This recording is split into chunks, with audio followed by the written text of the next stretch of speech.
Hello दोस्तों, नमस्कार। Stock market share YouTube channel में आपका स्वागत है। अभी हम बात करने वाले हैं एनबीसीसी इंडिया लिमिटेड शेयर की, क्योंकि इससे संबंधित जो बहुत बड़े बड़े अपडेट निकल के आए हैं। और ये अपडेट ये है कि इसे दो बहुत बड़े बड़े आर्डर फिर से मिलते हुए नज़र आ रहे हैं, और उस आर्डर को ही हम इस वीडियो में डिटेल से देखने का प्रयास करेंगे। और चूँकि आप जानते हैं, ये जो एनबीसीसी इंडिया लिमिटेड शेयर है, ये फिलहाल सेंट्रल गवर्नमेंट बैक्ड कंपनी है, जिसमें प्रेसिडेंट ऑफ इंडिया यानी गवर्नमेंट सरकार की एक तरीके से कहा जाए तो लगभग 60% से ज़्यादा की हिस्सेदारी इसमें बनी हुई है। और ये जो कंपनी है फिलहाल पैसिव इनकम के रूप में डिविडेंड भी प्रदान करती हुई नज़र आती है समय समय पे। तो इसमें जो आर्डर मिल रहे हैं, लगातार आर्डर मिल रहे हैं, और इसी संदर्भ में दो आर्डर फिर से मिलते हुए नज़र आए हैं। और ये जो आर्डर मिल रहे हैं, ये जम्मू कश्मीर से लेके और कन्याकुमारी तक आर्डर मिलते हुए नज़र आ रहे हैं। और इधर गुजरात से लेके ये अरुणाचल प्रदेश तक और लगातार ये आर्डर पाते हुए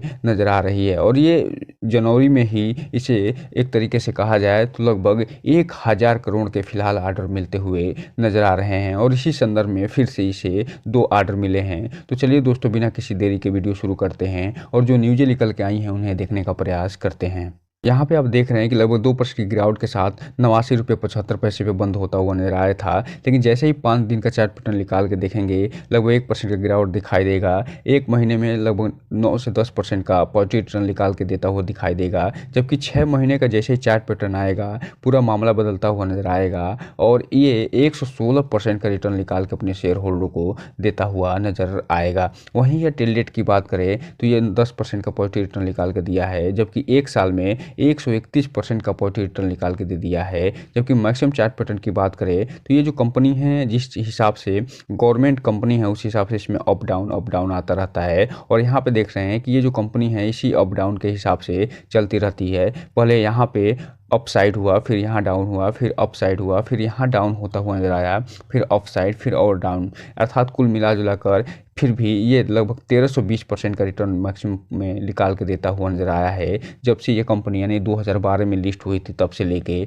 अभी तक। अब हम अगर बात करें जो न्यूज़ निकल के आई हैं उनकी, तो यहाँ पे जो पहली न्यूज़ निकल के आई है वो 16 तारीख यानी कल की ही न्यूज़ है, जिसमें अपडेट बताया गया है कि इसे एक आर्डर मिलता हुआ नजर आया है। और उससे पहले ये 15 तारीख को भी एक बहुत बड़ा आर्डर मिलता हुआ नज़र आया था। और इससे पहले जो ये आर्डर मिले थे 10 और 5 को, इसके वीडियो हमने बनाया हुआ है, उसको हम इसके इंड स्क्रीन में दे देंगे, वहाँ से जाके इसकी डिटेल जानकारी ले सकते हैं। तो चलिए दोस्तों, एक एक करके इसे देखने का प्रयास करते हैं। सबसे पहले अगर हम बात करें 15 जनवरी के अपडेट की, तो यहाँ पे आप देख रहे हैं जो इसको आर्डर मिलता हुआ नजर आया है वो लगभग 76 से 77 करोड़ का ये आर्डर बताया जा रहा है। और इसमें ये काम क्या करने वाली है, इसके बारे में आगे ये पूरी डिटेल से चर्चा करते हुए बताए हैं कि ये जो कंपनी है फिलहाल इनका जो प्रोजेक्ट बताया जा रहा है वो central council of research and yoga जो नेचुरोपैथी है वहाँ से ये मिलता हुआ नज़र आ रहा है। और ये डिब्रूगढ़ असम से फिलहाल ये मिलता हुआ नज़र आ रहा है। इसमें ये काम क्या करने वाली है कि ये मैनेजमेंट और कंसल्टेंट का काम करने वाली है, और स्टैट्यूटरी जो अप्रूवल ये देने वाली है अपना कंसल्टेंसी की। और साथ ही साथ जो research and institute of yoga है, नेचुरोपैथी है जो कि असम में है, वहाँ पे ये इसका काम करने वाली है। और ये डोमेस्टिक प्रकार का प्रोजेक्ट है। और इसमें जो प्रोजेक्ट का जो मैनेजमेंट कंसल्टेंट का है, और ये डोमेस्टिक प्रकार का प्रोजेक्ट है, इसे हम बता ही चुके हैं। और इसका जो टाइम पीरियड दिया जा रहा है वो 24 मंथ का दिया जा रहा है, अर्थात ये 2 सालों में ये इसे पूरा करते हुए नज़र आएगी। जबकि अगर हम बात करें इसके टोटल प्रोजेक्ट की, तो लगभग 77 करोड़ का ये टोटल प्रोजेक्ट बताया जा रहा है। इस हिसाब से आप देख रहे हैं ये जो कंपनी है इसमें फिर से एक और इसे प्रोजेक्ट हासिल करते हुए नज़र आई है असम सरकार से। और ये असम में एक जो योगा सेंटर नेचुरोपैथी का विस्तार करते हुए नज़र आएगी अपने बिल्डिंग के माध्यम से। बात करें अगले न्यूज़ की जो कि 16 जनवरी को निकल के आया है उसकी, तो यहाँ पे आप देख रहे हैं कि ये जो कंपनी है इसे लगातार लगभग अच्छे खासे प्रोजेक्ट मिलते हुए नज़र आ रहे हैं। और ये जो प्रोजेक्ट का कास्ट बताया जा रहा है 138 से 139 करोड़ का ये कास्ट बताया जा रहा है। और ये जो प्रोजेक्ट मिला है इसे, इस प्रोजेक्ट के बारे में अगर हम डिटेल से देखें तो ये जो कंपनी है यहाँ पे आप देख रहे हैं कि झारखंड के पलामू है जेएनवी है, वहाँ एक कंस्ट्रक्शन का काम करना है। जो नवोदय विद्यालय समिति है वहाँ से इसे 10 करोड़ का ये प्रोजेक्ट मिलता हुआ नजर आ रहा है। वहीं ईस्ट जेएनवी ईस्ट तेलही से भी 42 करोड़ का प्रोजेक्ट मिलता नजर आ रहा है। और फिर से यहाँ जेएनवी शहादरा दिल्ली से लगभग 42 करोड़ का इसके प्रोजेक्ट मिलता हुआ नजर आ रहा है। वहीं अगर हम बात करें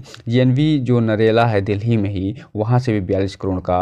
और इसके अलावा जो रिनोवेशन इसे करना है, work edition of the office floor of Mayur Bhavan new Delhi का, इसका insolvency and bankruptcy board of India है जहां इसका एक एडिशनल ऑफिस है, उसका भी इसे रिनोवेशन करते हुए नजर आएगी। जिसका अगर हम टोटल कास्ट अगर जोड़ें, टोटल अगर इसका प्राइस जोड़ें तो ये लगभग 139 करोड़ का प्राइस होता है। अर्थात कहने का मतलब ये है कि ये कुल जो 3 या 4 प्रोजेक्ट इसे मिलते हुए नजर आ रहे हैं, उसमें ये टोटल ये 139 करोड़ का प्रोजेक्ट बताया जा रहा है। और इससे पहले जब हम स्लाइड देख रहे थे तो उसमें बताए थे कि उसे लगभग 77 करोड़ का वो प्रोजेक्ट मिलता हुआ नज़र आ रहा है। तो इस हिसाब से आप देख रहे हैं कि 15 तारीख और 16 तारीख को मिला के लगभग 200 करोड़ का इसे प्रोजेक्ट मिला हुआ है। यही कारण है कि इसमें लगातार तेज़ी देखी गई थी, लेकिन फिलहाल इसमें गिरावट आ गई है। और ये जो 90 रुपये के आसपास ये ट्रेड करती हुई नज़र आई थी, 90 रुपये प्लस ट्रेड करती हुई नज़र आई थी, वो फिलहाल गिरावट इसमें दिखाते हुए 87 से लेके 89 के बीच में ट्रेड करती हुई नज़र आ रही है। लेकिन जैसे ही आज मार्केट खुलेगा तो इस पे आप ध्यान बना के रखे रहिएगा, हो सकता है कि इसमें अच्छी खासी तेज़ी देखने को भी मिल जाए। अब हम अगर बात करें इसमें आज के डिलीवरी पैटर्न की, तो यहाँ पे आप देख रहे हैं इसमें जो डिलीवरी पैटर्न उठाई जा रही है वो 16 जनवरी का डेट दिखाई दे रहा है। और इसमें जो टोटल डिलीवरी उठाई गई है वो 5,21,000 शेयरों की डिलीवरी उठाई गई है, जबकि टोटल ट्रेडिंग हुई थी वो 22 लाख शेयरों की टोटल ट्रेडिंग हुई थी। लेकिन इसमें 5,21,000 की जो इसमें डिलीवरी उठाई गई है वो मात्र और मात्र 24% ही डिलीवरी दिखाई दे रही है, जो ये बता रहा है कि जब मार्केट बंद हुआ था 16 तारीख को, तो उस दिन जो ट्रेडर थे वो अच्छा खासा प्रॉफिट बुक करते हुए नजर आए थे, क्योंकि ये जो कंपनी थी वो फिलहाल 90 प्लस पे ट्रेड करती हुई नजर आई थी। लेकिन ये जब मार्केट बंद हुआ तो ये 90 रुपये पे नीचे आ गई थी। अर्थात इसमें जो ट्रेडर थे वो अच्छे खासे प्रॉफिट बुक करते हुए नजर आए थे और अच्छा खासा प्रॉफिट लेके निकलते हुए नजर आए थे, जबकि जो इन्वेस्टर हैं वो मात्र और मात्र 23% के आसपास ही डिलीवरी उठा पाए थे। तो दोस्तों इस हिसाब से आप देखिए जो कंपनी है इसमें ट्रेडर भी अच्छा खासा भूमिका निभा रहे हैं और इन्वेस्टर भी अच्छा खासा भूमिका निभा रहे हैं। और आने वाले समय में आप देखेंगे,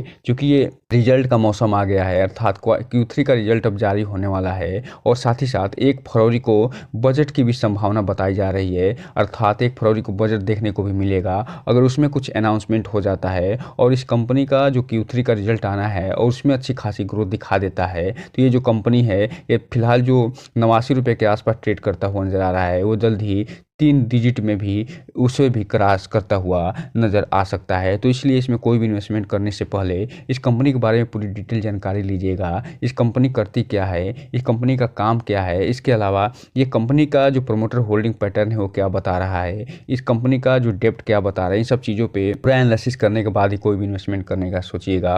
और जब भी इन्वेस्टमेंट करिएगा अपनी पूरी जिम्मेदारी के साथ इन्वेस्टमेंट करते हुए अपने वित्तीय सलाहकार से संपर्क जरूर करिएगा, ताकि आपका पैसा और निवेश दोनों सुरक्षित रहे और साथ में आपका भविष्य भी। तो दोस्तों ये रहा आज का वीडियो। इस चैनल को लाइक और सब्सक्राइब करें और बेल आइकन हिट करना तो बिल्कुल ना भूलें, ताकि नए वीडियो की जो अपडेट्स आपको ऐसे ही समय समय पे मिलता रहे। जय हिंद दोस्तों।